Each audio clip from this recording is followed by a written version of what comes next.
ఆంధ్రప్రదేశ్ రాష్ట్రంలో ఇప్పుడు పెద్ద ఎత్తున పీపీపీ గురించి చర్చలేసింది.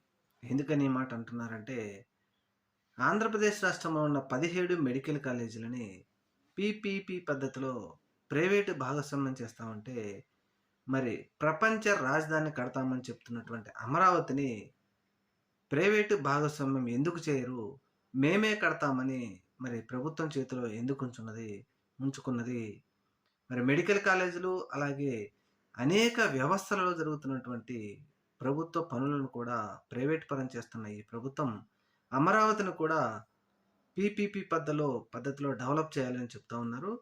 మరి వీరడిగేది కూడా కరెక్టే. పేద, బడుగు, మధ్యతరగతి ప్రజలు చదువుకోవడం కోసం, ఆ ప్రజల పిల్లల అభివృద్ధి కోసం తీసుకొచ్చినటువంటి మెడికల్ కాలేజీలను ప్రైవేట్ పరం చేస్తా ఉంటూ, మరి వాటన్నిటిని ఇష్ట ప్రకారం ప్రైవేట్ పరం చేస్తే, అమరావతి అభివృద్ధి కూడా ప్రైవేట్ పరం ఎందుకు చేయరు అని ఇప్పుడు ప్రశ్నిస్తా ఉన్నారు.